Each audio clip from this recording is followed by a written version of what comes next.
Guys, welcome back to TTTP blog. তো আমাদের এখানে কালকে প্রচুর বৃষ্টি হয়েছে। তো বৃষ্টি হয়েছে একদিকে খুবই ভালো হয়েছে, তার কারণ গাছপালাগুলো তো একটু জল পেলো। তো ফুল গাছটা দেখুন কেমন হয়ে গেছে, এই যে বেঁকে গেছে ফুল গাছটা। কিছু ফুল এসেছে, কিছু কুঁড়িও এসেছে গাছে, নতুন কুঁড়ি। এই যে আপনারা দেখতে পাচ্ছেন কিনা আমি জানি না। তো ফুল ফুটেওছে, এই দেখুন কালারটা কত সুন্দর। তো কুঁড়ি এসেছে। তো আমার নোটে গাছগুলো যেগুলো বসিয়েছিলাম মোটামুটি এইগুলো বেশ বেঁচে গেছে, খুবই ভালো হয়েছে বৃষ্টি হওয়ার কারণে। তো বন্ধুরা, আর কি বলি, এই যে গাছগুলো তো বৃষ্টি পেয়েছে, কিন্তু পালং শাকগুলো সব নষ্ট হয়ে যাবে, একটাও বাঁচবে না, বৃষ্টির জলে সব হেজে গেছে। তো দেখি ওইদিকে গোলাপ ফুলটা ফুটেছে কি। গোলাপ ফুলটার এই যে দেখুন কালারটা, দেখেছেন কালারটা কত সুন্দর। তো ফুটলে অবশ্যই আপনাদেরকে শেয়ার করব। আর আজকে আমাদের কি রান্না করব সেটাই আর কি দেখাবো। আজকে আমাদের রান্না করব গিমের শাক। এটা ভাজা করব ভালো করে সুন্দর করে কেটে, আর বাঁধাকপি ভাজি করব। কীরকম করে ভাজি করব সেটাই আমি শেয়ার করব আপনাদের। আপনারা দেখলে অবশ্যই বুঝতে পারবেন যে বাঁধাকপি ভাজিটা কিভাবে করলাম আমি। তো খুব সুন্দর খেতে লাগবে, অবশ্যই আপনারা একবার বানিয়ে খাবেন। তো দেখতে থাকুন, সঙ্গে থাকুন কীভাবে বানাই আমি বাঁধাকপি ভাজি। গাইস, দেখতেই পাচ্ছেন বাঁধাকপিগুলো আমি কুচিয়ে নিয়েছি, তার সাথে কাঁচা লঙ্কা, তার সাথে পেঁয়াজ কলি। তো এগুলোকে ভালো করে আমি ধুয়ে একটা জায়গায় রাখছি।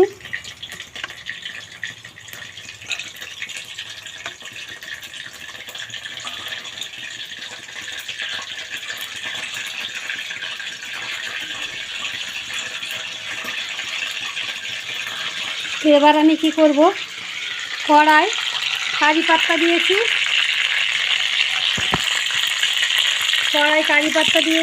শুকনো লঙ্কা আর সর্ষের ফোড়ন দিয়েছি। ওরে বাবা, ঠিক হচ্ছে। তো এবার আমি কি করব, সবজিগুলো তুলে দেবো এর মধ্যে।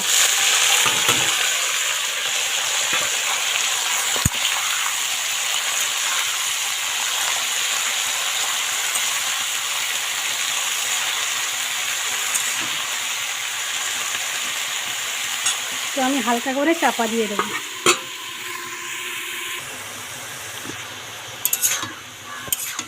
তো বাঁধাকপির থেকে অনেকটা জল বেরিয়েছে। এখন আমি নুন দিইনি, এবার আমি নুন দেবো, হলুদ দেবো, লঙ্কার গুঁড়ো দেবো খানিকটা, গোলমরিচের গুঁড়ো দেবো খানিকটা, দিয়ে এটাকে ভালো করে ফ্রাই করবো। তখন মশলাটা আমি দিয়ে নিই, তারপর দেখাচ্ছি। তো আমি নুন, হলুদ গুঁড়ো, লঙ্কার গুঁড়ো, গোলমরিচের গুঁড়ো দিয়ে দিয়েছি, দেখতেই পাচ্ছেন। এবার আমি এটাকে ভালো করে নাড়িয়ে দেবো। আমার কড়াটা শুধু ঘুরে যায়, কেন বুঝতে পারি না। দেখুন কড়াটা ঘুরে যাচ্ছে সমস্ত, যত নাড়াচাড়া করব তত ঘুরে যাবে। ওই জন্য এক হাত দিয়ে ধরে করতে হয়, কিন্তু এক হাতে ফোন থাকলে আর এক হাতে কড়াটা ধরবো কী করে, ওই জন্য একটু নাড়ন চাড়ন করতে অসুবিধা হয়।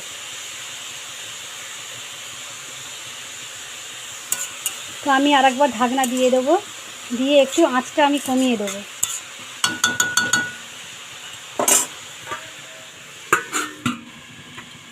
তো 5 মিনিট পরে ফের খুলব।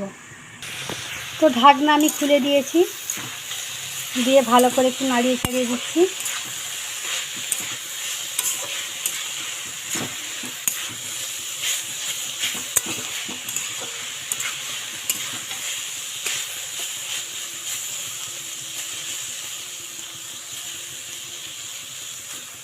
আর আমি ঢাকনা দেবো না, এবার এরম করেই খানিকক্ষণ নাড়াচাড়া করে নিয়ে তারপর নামিয়ে নেব। হয়ে যাবে বাঁধাকপি পেঁয়াজ কলি ভাজি একসাথে। আর কি করছি দেখুন বন্ধুরা, এই যে ডিমের শাক ভালো করে বেছে এরকম করে কুচিয়ে নিচ্ছি। এখনও এতগুলো বাকি আছে পরিষ্কার করতে, পরিষ্কারটা করে নিয়ে এটা ভালো করে ধুয়ে নিয়ে এটাকেও ভাজা করে নেব। নিয়ে আলু সেদ্ধ দেবো, আলু সেদ্ধ দিয়ে তার সাথে এটা সর্ষের তেল দিয়ে শুকনো লঙ্কা একটু ভেজে নেবো, নিয়ে তার সাথে মাখিয়ে এটা খাবো, হেভি লাগবে খেতে। তো বন্ধুরা দেখতেই পাচ্ছেন বাঁধাকপি পেঁয়াজ কলি দিয়ে ভাজা রেডি, হেভি সুন্দর টেস্ট লাগে খেতে। আপনারা অবশ্যই খেয়ে দেখবেন একবার। তবেই বুঝতে পারবেন যে আমার কতটা সত্যি না মিথ্যে। তো ততক্ষণ এই রেসিপিটা হয়ে গেল।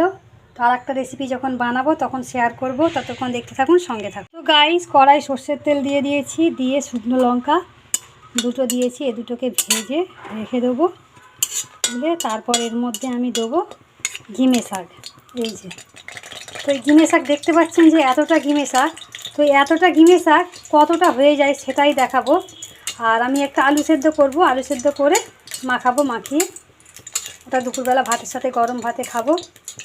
তো আর কি বানাবো জানি না, আপাতত এইটুকু। হ্যাঁ, ভাবছি একটু আম ডাল বানাবো, আম আছে, আম ডাল বানাবো। তো তার সাথে একটু আলু ভাজাও করব, কারণ আমার মেয়ে তো তেতো খাবে না।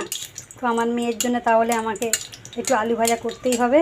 তো বন্ধুরা, বলবো কি, লঙ্কা ভাজার এত সুন্দর একটা গন্ধ উঠেছে, কি ভালোই না লাগছে লঙ্কা ভাজার গন্ধটা। এই দেখুন লঙ্কাগুলো ভাজা হয়ে গেছে। একটু লঙ্কার মধ্যে তেল নুন দিয়ে দিই।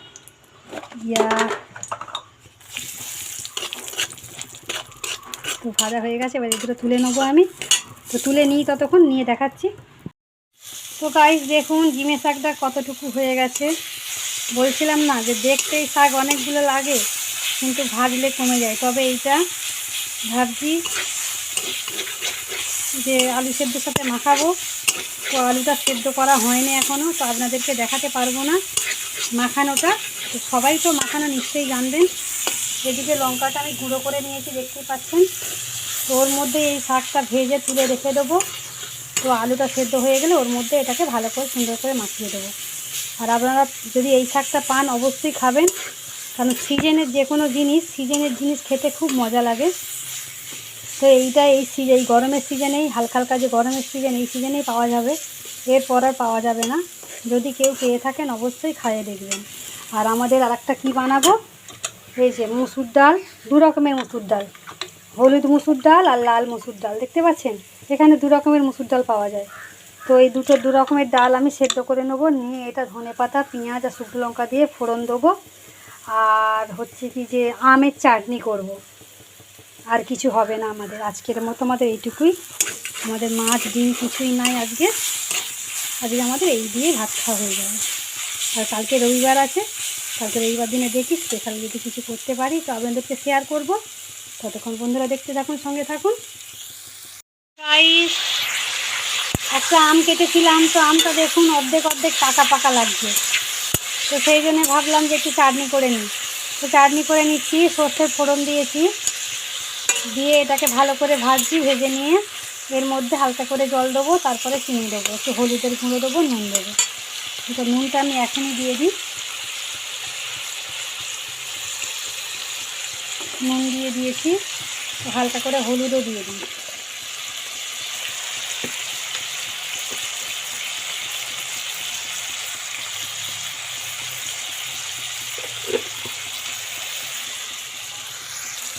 তো পরিমাণ মতো আমি চিনি দিয়ে দিয়েছি।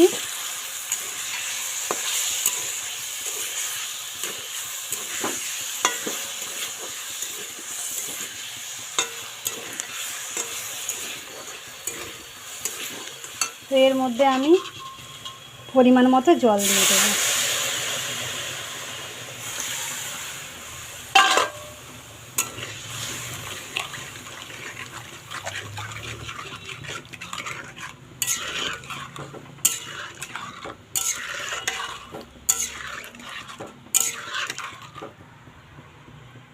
তো এটা ভালো করে বয়েল হোক, জলটা একটু কমে যাক।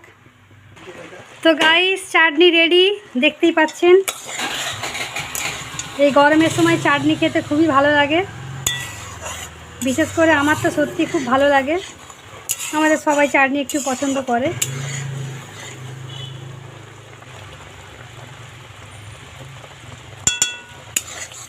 তো নামিয়ে নিই, এটা হয়ে গেছে চাটনি।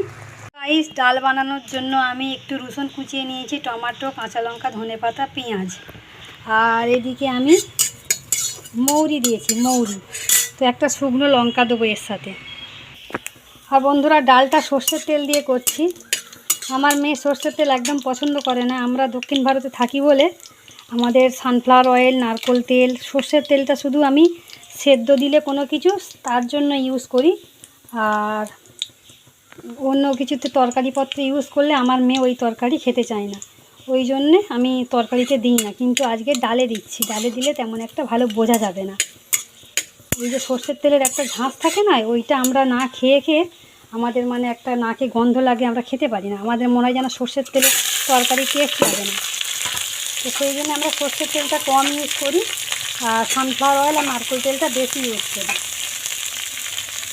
তো আমি আজকে ডালটা সর্ষের তেলেই করছি, জানি না মেয়ে জানতে পারবে কি না। জানতে পারলেও কিছু হবে না, কারণ যখন আমি ডাল সেদ্ধ করি তখন তো সর্ষের তেল দিয়ে মাখাই, তখন তো কিছু বলে না মেয়ে। তো দেখি আজকের মেয়ে যদি কিছু বলে পরের দিন থেকে তাহলে আর বানাবো না। তো এইগুলোকে ভালো করে ভেজে নেব। তো এর মধ্যে আমি পরিমাণ মতো নুন দিয়ে দেবো, ডালে যতটা নুন লাগবে ততটাই আমি দিয়ে দিচ্ছি একেবারে। তো ততক্ষণ এটা আমি ভালো করে একটু ভেজে নিই, একটু ভাজতে সময় লাগবে।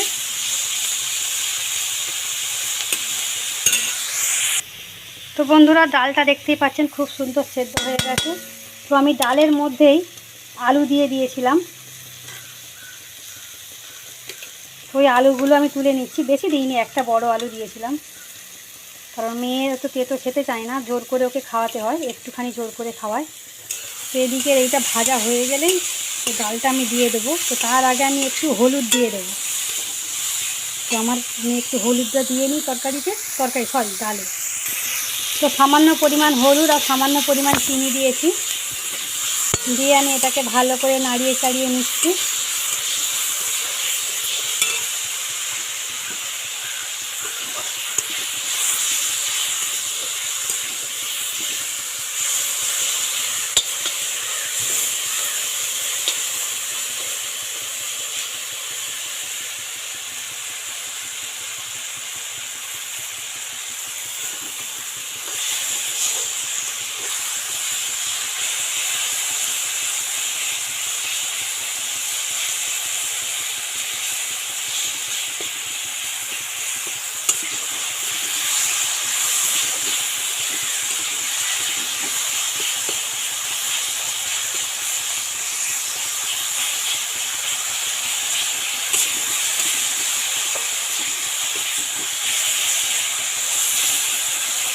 তো পেঁয়াজ, শুকনো লঙ্কা, টমেটো, ধনেপাতা সব ভাজা ভাজা হয়ে গেছে,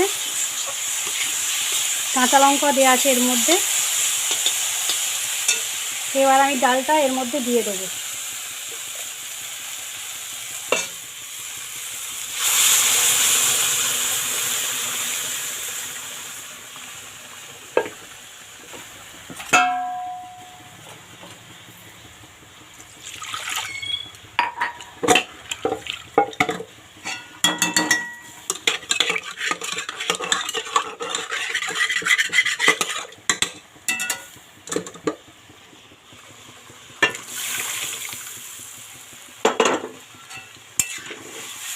কালারটা দেখুন কত সুন্দর হয়েছে।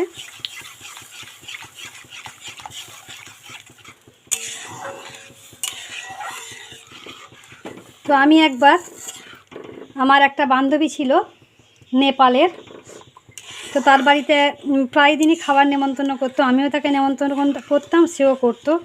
তো সে একদিন ডাল বানিয়েছিল, তার ডালটা আমার এত সুন্দর মুখে লেগেছিল। সেই রকম ডাল আমি অনেকবার বানানোর চেষ্টা করেছি, কিন্তু পারিনি, জানি না কেন।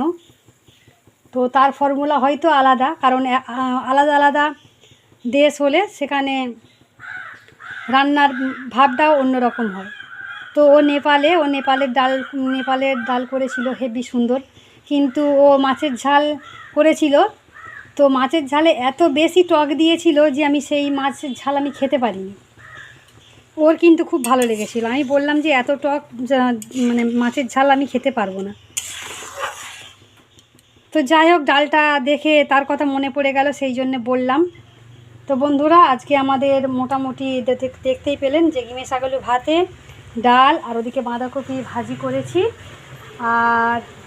আর একটা কিছু একটা করব, হলেই আমাদের রান্না কমপ্লিট দুপুরের জন্য। তো বন্ধুরা, আজকের মতো আমি বিদায় নিচ্ছি, টাটা বাই বাই, সবাই ভালো থাকবেন, সুস্থ থাকবেন এই কামনা করি। আবার নেক্সট ব্লগ নিয়ে হাজির হয়ে যাব, ততক্ষণ দেখতে থাকুন, সঙ্গে থাকুন, টাটা বাই বাই।